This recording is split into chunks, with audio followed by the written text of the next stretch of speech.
BZ group દ્વારા 6,000 કરોડ રૂપિયાનું કૌભાંડ કરી ફરાર થઈ ગયેલો ભૂપેન્દ્રસિંહ ઝાલા મહેસાણા જિલ્લાના વિસનગર તાલુકાના દવાડા ગામેથી ઝડપાયો છે। સીઆઈડી ક્રાઇમ દ્વારા ઝાલાની ધરપકડ કરવામાં આવી છે। ભૂપેન્દ્રસિંહ ઝાલા એક કાર્ડ ડબલની લાલચ આપી અનેક લોકો સાથે છેતરપિંડી કરતો હતો।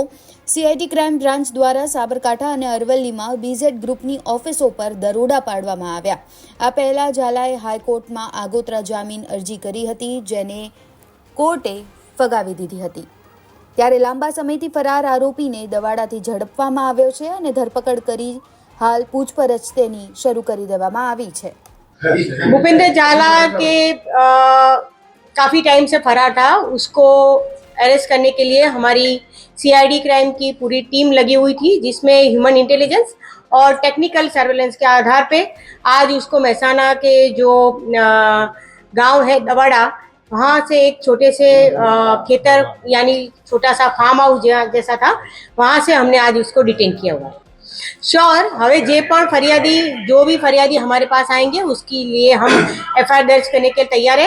और मीडिया के माध्यम से मैं ये भी कहना चाहती हूँ कि अभी जिसको भी जहाँ भी इसके साथ इसके सामने कंप्लेंट करनी हो तो ये सीआईडी क्राइम की ईओडब्ल्यू की ऑफिस में आ सकते हैं।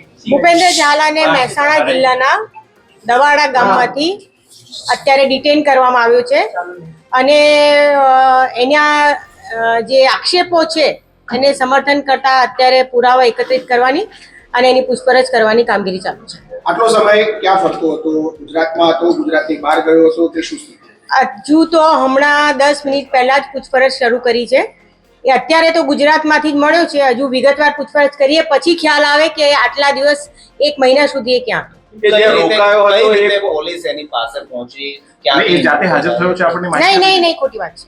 એ અમે અમારી જે ટેકનિકલ સર્વેલન્સ ટીમ અને હ્યુમન ઇન્ટેલિજન્સથી ઘણા દિવસથી આ બાબતે તપાસમાં હતા અને એ દરમિયાન માહિતી મળી કે એ અહીંયા મહેસાણા જિલ્લાના આ ગામમાં છે અને એના આધારે મારી જે ટીમ છે સીઆઈસીએલના अधिकारी આરએસ પટેલ અને જે અશ્વિન પટેલ એ બંનેની ટીમને અધિકારીઓ સાથે એને એ દવાડા ગામમાંથી અત્યારે ડિટેન કર્યો છે। દવાડા ગામમાં ક્યાં હતો? કોના ઘરે હતો કે ફાર્મ હાઉસમાં? એક ફાર્મ હાઉસમાં હતો, એટલે ગામડામાં એક ખેતરમાં એક જે નાનું એવું ઘર હતું ત્યાં હતો, એટલે ત્યાં એને કોણે આશરો આપ્યો છે અત્યાર સુધી પણ એ ક્યાં ક્યાં રોકાયો છે, શું કર્યું છે અને કેવી રીતના કોના સપોર્ટ એને મળ્યો છે એ બધી તપાસ ચાલુ છે।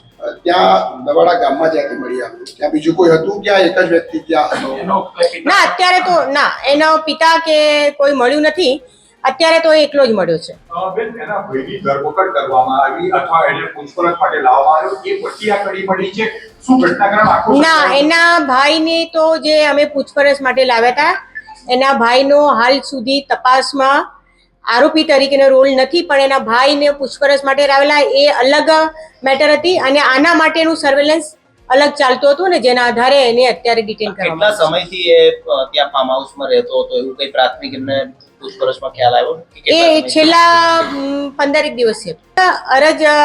અરજદારો જે પણ વ્યક્તિઓ સાથે બીઝેડ કંપની દ્વારા ચીટિંગ થયું હોય તેઓને મારી મીડિયાના માધ્યમથી અપીલ છે કે તેઓ ઈઓડબ્લ્યુની જે ગાંધીનગરમાં ઓફિસ આવી છે ત્યાં આવીને પોતાની રજૂઆત, પોતાની અરજી, પોતાની ફરિયાદ કરી શકે છે। બીજો સવાલ એ છે કે ભૂપેન્દ્રસિંહ જ્યારે એના એજન્ટો પણ પહેલા પકડાયા છે, બાકીના એજન્ટો ફરાર છે, તો એજન્ટોને સાથે રાખીને એની પૂછપરછ કરવામાં આવે કે નાણાકીય વ્યવહારો શું હતા અત્યાર સુધીમાં, કઈ રીતે લોકો પાસેથી નાણાં જે છે તે લેવામાં આવતા હતા અને લોકોને પૈસા કઈ રીતે આપતા હતા? કારણ કે આજે પણ વિગતો આવી છે કે ઓન પેપર 95 કરોડ રૂપિયા એના બાકી બોલે છે।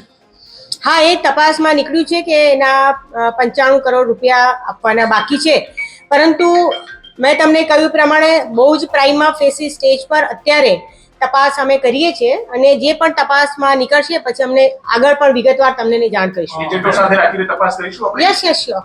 મેડમ, લોકો આઈને અહીંયા ફરિયાદ નોંધાવે એમને શું ફાયદો? કારણ કે એક વાત એવી હતી કે ભૂપેન્દ્ર ઝાલાના પૈસા પાછા નહીં મળે, જો ફરિયાદ નોંધાવશે તો રિકવરીમાં ક્યાંક મળવાની શક્યતા ખરી? હા, એટલે અમે લોકોએ અત્યારે આ જે ફરિયાદ દાખલ થઈ છે એમાં જીપીઆઈડી એક્ટ અને બર્થ એક્ટ હેઠળ પણ ગુના દાખલ કરેલા છે અને એમાં જે પ્રોપર્ટી સીઝ કરીને એટેચમેન્ટ કરીને આપવાની પ્રોવિઝન છે, એ પ્રમાણે આગળની કાર્યવાહી થશે. અત્યાર સુધી અમારી પાસે કોઈ એવા ફરિયાદી નથી આવ્યા કે જે બેઝ ઉપર આખું જે વિષય છે કે છેતરપિંડી થઈ છે કે પૈસા નથી મળ્યા, તો હવે પ્રોસેસ શું રહેશે? કારણ કે તમે નિવેદન પણ ઘણા બધા લોકોએ લીધા છે, એમાં પણ કોઈ એવું લગભગ સામે નથી આવ્યું કે અમારે પૈસા લઈ ગયા છે પાછા નથી આપ્યા, ફરિયાદ નોંધાઈ ત્યાં સુધીમાં. તો હવે કામ કેવી રીતે આગળ વધશે? કારણ કે મેં અત્યારે હું ફરીથી રિપીટ કરું છું કે અમારી તપાસ દરમિયાન પણ જ્યાં એવું લાગશે કે જેની સાથે આ થયું છે તો અમે પ્રોએક્ટિવલી એમને બોલાવીને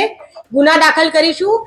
અને આ મીડિયાના માધ્યમથી હું ફરીથી રિપીટ કરું છું કે જેને પણ હવે હિંમતથી આવે અને તટસ્થ અને એકદમ ન્યુટ્રલી તપાસ થશે એવો હું તમને વિશ્વાસ આપું છું. જેને પણ આ બાબતે કોઈ ફરિયાદ કરવી હોય તો એ આવી શકે છે. અચ્છા, બેન, આ આરોપી હતો, આરોપીને છાવરનાર ફાર્મ હાઉસ કોનું છે તેની સામે પણ કઈ પગલા લીધા છે? હા, એ તો અત્યાર સુધી ફાર્મ હાઉસમાંથી મળ્યા, પણ એ પહેલા પણ ક્યાં ક્યાં રોકાયો હતો, કોણે કોણે એને સપોર્ટ કર્યો છે, એ બધી જ તપાસ થશે. મેડમ, સામાન્ય રીતે જોવા જઈએ આટલો 6000 કરોડનો કેસ છે એ પ્રકારની વાત આવે છે. પોલીસની પ્રાથમિકતાની પૂછપરછ દરમિયાન કયા કયા મુદ્દાઓની રહેશે કે જેની પાસેથી પોલીસ એવું માનતી હોય કે આટલી વિગતો અમારે જોઈએ છે? આ મેઇન તો શું છે કે એને આ 2020 થી શરૂ કરેલું હતું, એટલે 2020 થી અત્યાર સુધી એની સાથે કઈ કઈ ટીમ સામેલ હતી જે એને આ બધા જે ફ્રોડ ને આ પોન્જી સ્કીમમાં મદદરૂપ થઈ હતી, એ તમામ પાસાઓને આવરી લેવામાં આવશે. અને અત્યારે મેં તમને કહ્યું ફરીથી કે બહુ જ પ્રાઇમા ફેસી હજુ તો અમે એની ઇન્ટ્રોગેશનની શરૂઆત જ કરી છે, અને એટલે હજુ મને થોડો ટાઈમ જોઈએ. કાલે વિગતવાર હું તમને તમારા બધા સવાલોનો જવાબ આપીશ. બીઝેડ ફાઇનાન્શિયલ સર્વિસની 7 જિલ્લાની ઓફિસમાં નવેમ્બર મહિનામાં દરોડા પાડવામાં આવ્યા હતા. બીઝેડ ગ્રુપની કંપનીઓ ગુજરાત અને રાજસ્થાનમાં ખોલવામાં આવી હતી. બીઝેડનો સંચાલક ભૂપેન્દ્રસિંહ ઝાલા ગુજરાતમાં પોન્જી સ્કીમ ચલાવતો હતો. 2 નંબરના રૂપિયાથી કરોડો રૂપિયાની મિલકતો ખરીદી હતી તેણે, અને લોકોની મરણ મૂડી લઈને મહાઠગ ભૂપેન્દ્ર ફરાર થઈ ગયો હતો, પરંતુ હવે તે ઝડપાઈ ગયો છે. ભોળી જનતાને મહાગઠિયાએ 6000 કરોડનો ચૂનો લગાવ્યો છે. બ્યુરો રિપોર્ટ, ગુજરાત તક.